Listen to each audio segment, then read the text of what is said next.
अंधेरी रात के सुनाटा में जब ज़मीन पर इंसान अपनी ख्वाहिशात के पीछे भागते भागते थक चुके थे, आसमान के नीचे एक ऐसा ज़माना आ चुका था जिसके बारे में रसूल अकरम सल्लल्लाहु अलैहि वसल्लम ने सदियों पहले खबरदार फरमाया था। इंसान इल्म में आगे बढ़ चुका था, मशीनों ने दुनिया को छोटी सी बस्ती बना दिया था, लेकिन दिलों से ईमान और खौफ खुदा आहिस्ता आहिस्ता रुखसत होता जा रहा था। शहर जगमगा रहे थे मगर घरों में सुकून नहीं था। दौलत के अंबार लग चुके थे मगर रूह भूख से तड़प रही थी। दुनिया के हर कोने में शोर था, तरक्की का, ताकत का और गलबे का, लेकिन इंसान अपने अंदर के खला को पर करने से कासिर था। ज़मीन पर फितनों की बारिश हो रही थी। एक के बाद एक हादिसा रूनुमा हो रहा था। कहीं जंग छिड़ जाती, कहीं कहत पड़ जाता, कहीं जलजला आता और कहीं खून नाहक बहाया जाता। लोग चीखते, दहाइयाँ देते, मगर दुनिया के बड़े हुक्मरान और ताकतवर ममालिक अपने ही खेल में मसरूफ़ थे। दौलत की हवस ने इंसाफ को दफना दिया था। ताकत के नशे ने इंसान को दरिंदा बना दिया था। इस सब के बीच एक खामोश खौफ ज़मीन पर फैल रहा था, वो खौफ जिसकी जड़ें हदीस में थीं। उलमा बार बार लोगों को खबरदार करते कि वक्त करीब है, वो अजीम फितना आने वाला है जिसे तारीख़ अद-दज्जाल के नाम से याद करेगी। इंसानी मुआशरा रफ्ता रफ्ता इस माहौल में ढल रहा था जिसमें दज्जाल का ज़ुहूर होना था। लोग अपने दीन से गाफिल थे। नौजवान अपने आबाओ इजदाद की रिवायत और दीन से दूर जा रहे थे। सच और झूठ की तमीज़ मिट चुकी थी। हराम व हलाल की सरहदें धुंधली हो गई थीं। जो चीज़ कल गुनाह थी आज फैशन कहलाती थी। मस्जिदें आबाद थीं लेकिन दिल वीरान थे। कुरान पढ़ा जाता था लेकिन समझने वाला कोई ना था। लोग बस दुनियावी ज़िंदगी को सब कुछ समझ बैठे थे। उसी दूर में दुनिया पर ऐसे बड़े बड़े वाक़यात होने लगे कि इंसानियत लरज़ उठती।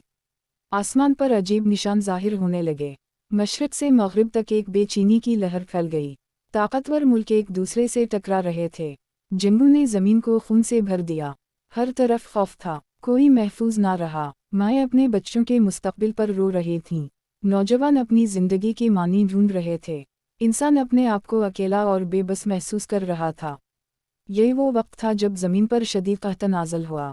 खेतियाँ सूख गईं, दरिया खुश्क हो गए, बारिशें रुक गईं। लोग भूख से बलबलाने लगे। अनाज के ज़रे ज़रे पर झगड़े होने लगे।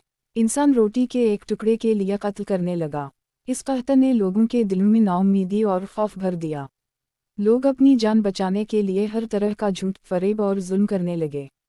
ईमान वाले भी आजमाए जाने लगे। मस्जिदों में दुआओं का शोर बुलंद हुआ लेकिन दिलों पर दुनिया की मोहब्बत का पर्दा था। उसी माहौल में फितनों की एक और लहर उठी। झूठे नबी, झूठे वली और खुद साख्ता निजात दहिंदा हर तरफ फैलने लगे। हर कोई दावा करता कि वो इंसानियत का मसीहा है, मगर उनके पीछे तबाही और गुमराही के सिवा कुछ ना था। लोग उलझन में पड़ गए। किसकी बात मानी जाए और किसको झूठा समझा जाए। इस उलझन ने लोगों को मज़ीद कमज़ोर कर दिया। और फिर वो घड़ी करीब आने लगी जिससे इंसानियत हमेशा डरती रही। दज्जाल के आने का वक्त। उसकी मौजूदगी का एहसास फ़िज़ा में घुलने लगा। लोग इसके बारे में सुनते आए थे कि वो एक अंक वाला होगा, उसके साथ फरेब होगा, वो लोगों को जन्नत और दोज़ख दिखाएगा, वो ज़मीन के ख़जानों को निकालेगा और लोग इसकी ताकत देखकर हैरान रह जाएंगे। लेकिन असल खौफ ये था कि उसका फितना ईमान वालों को हिलाकर रख देगा। दुनिया के एक कोने में ऐसे अजीब व गरीब आसार ज़ाहिर हुए जिन्होंने सबको सोचने पर मजबूर कर दिया। कुछ लोग दावा करने लगे कि इन्होंने एक अजीब मखलूक देखी है। कोई कहता वो इंसान जैसा है मगर आम इंसान नहीं। कोई कहता कि वो आवाज़ सुनता है जो इंसान को नींद में डराती है। कुछ लोग गायब हो गए, कुछ पागल हो गए। ये सब दज्जाल के आने की तमहीद थी। उलमा और मुखलिस मुसलमान बार बार लोगों को खबरदार करते कि ये वही वक्त है जिसके बारे में नबी अकरम सल्लल्लाहु अलैहि वसल्लम ने फरमाया था। ईमान की रस्सी को मजबूत पकड़ो, कुरान से जुड़ जाओ और अल्लाह की पनाह मांगो, क्योंकि वो वक्त आने वाला है जब सब कुछ आजमाया जाएगा। दुनिया का नक्शा बदल रहा था। ताकतवर हुक्मरान बेबस हो रहे थे। साइंस और टेक्नोलॉजी पर फ़ख्र करने वाले इंसान अपनी ऐजादों के बोझ तले दबने लगे। वो समझ बैठे थे कि वो सब कुछ कर सकते हैं, लेकिन कुदरत ने उन पर ऐसा वक्त डाल दिया कि सब कुछ बेकार हो गया। कोई बीमारी का इलाज ना कर सका, कोई कहत को रोक ना सका, कोई मौत से बच ना सका। ये वो वक्त था जब इंसानियत पुकार उठी, काश हमारे पास कोई निजात दहिंदा होता। और बस यही वो लम्हा था जिसे दज्जाल इस्तेमाल करने वाला था। वो एक आम इंसान के रूप में नहीं बल्कि एक अजीम फितने के तौर पर ज़ाहिर होने वाला था। इसका मकसद सिर्फ एक था, इंसान को गुमराह करना, उसे अल्लाह से दूर कर देना और झूठ को सच बनाकर पेश करना। اس کے ظہور کی گھڑی قریب تھی۔ زمین پر ایک ایسی گھڑی آن پہنچی تھی جس کی خبر آسمانوں میں پہلے ہی درج ہو چکی تھی۔ لوگ فتنوں کے بھنور میں ڈوبے ہوئے تھے، دل کمزور تھے، عقلیں تھک چکی تھیں اور امیدیں دم توڑ رہی تھیں۔ ایسے میں اچانک ایک خبر جنگل کی آگ کی طرح پھیل گئی کہ ایک عجیب واؤ غریب شخص ظاہر ہوا ہے۔ کچھ لوگ اسے ولی کہہ رہے تھے، کچھ اسے نجات دہندہ مان رہے تھے اور کچھ حیران تھے کہ آخر یہ کون ہے۔ وہ شخص ایک آنکھ والا تھا۔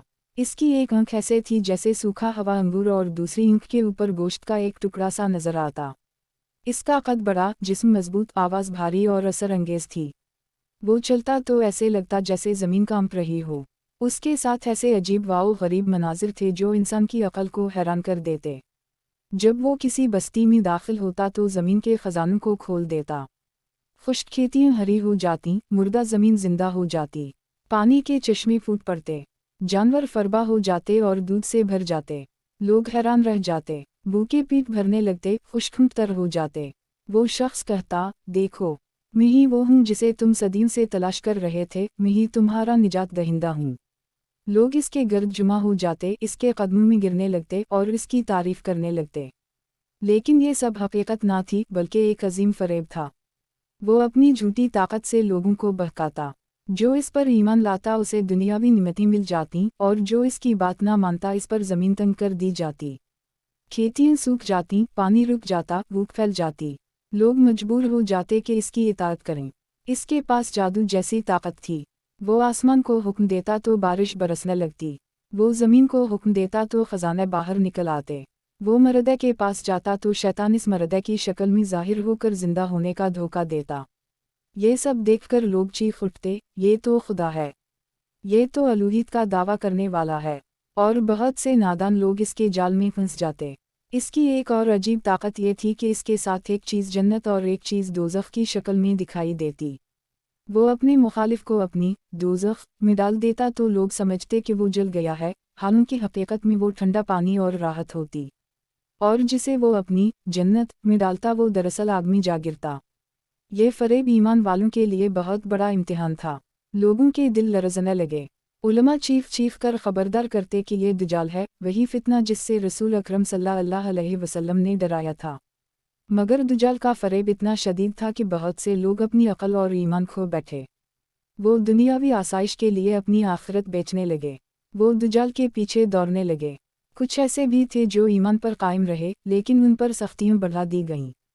انہیں بھوک پیاس میں مبتلا کیا گیا، ان کے خاندانوں کو تکلیفیں دی گئیں، مگر وہ صبر کرتے رہے اور کہتے، ہمارا رب اللہ ہے، ہمارا نجات دہندہ محمد صلی اللہ علیہ وسلم ہیں، ہم دجال کو کبھی نہیں مانیں گے۔ دجال دنیا کے ایک کونے سے دوسرے کونے تک گھومنے لگا۔ اس کی رفتار ایسی تھی جیسے بادلوں کو تیز آندھی لے جا رہی ہو۔ ایک دن میں وہ کئی بستیوں عبور کر لیتا۔ اس کے ساتھ شیاطین کا لشکر تھا جو لوگوں کو گمراہ کرتا۔ وہ فتنہ اتنا پھیل گیا کہ زمین پر شاید ہی کوئی جگہ باقی رہی جہاں اس کا اثر نہ پہنچا ہو۔ لیکن اللہ نے اس فتنے کے مقابلے میں اپنے خاص بندوں کو تیار کیا تھا۔ کچھ جوان تھے جو قرآن سے جڑے ہوئے تھے، کچھ بزرگ تھے جو دعاؤں میں جیتے تھے، اور کچھ عورتیں تھیں جو اپنے بچوں کو دین کی روشنی میں پال رہی تھیں۔ وہ سب دجال کے سامنے ڈٹنے کے لیے کھڑے تھے۔ ان کے دل خوف سے خالی نہ تھے، لیکن ان کے ایمان نے انہیں مضبوط بنا دیا تھا۔ دنیا کے آسمان پر ایک عجیب وحشت چھا گئی۔ سورج کی روشنی بھی دجال کے فتنے کے سامنے مدھم لگنے لگی۔ لوگ اپنے گھروں سے باہر نکلتے تو ہر طرف شور سنتے، چیخیں سنتے، دجال کے قافلے دیکھتے۔ اس کا جھنڈا ہر جگہ لہرا رہا تھا، اس کا فتنہ ہر دل کو آزما رہا تھا۔ یہ وہ وقت تھا جسے احادیث نے سب سے بڑا فتنہ کہا تھا۔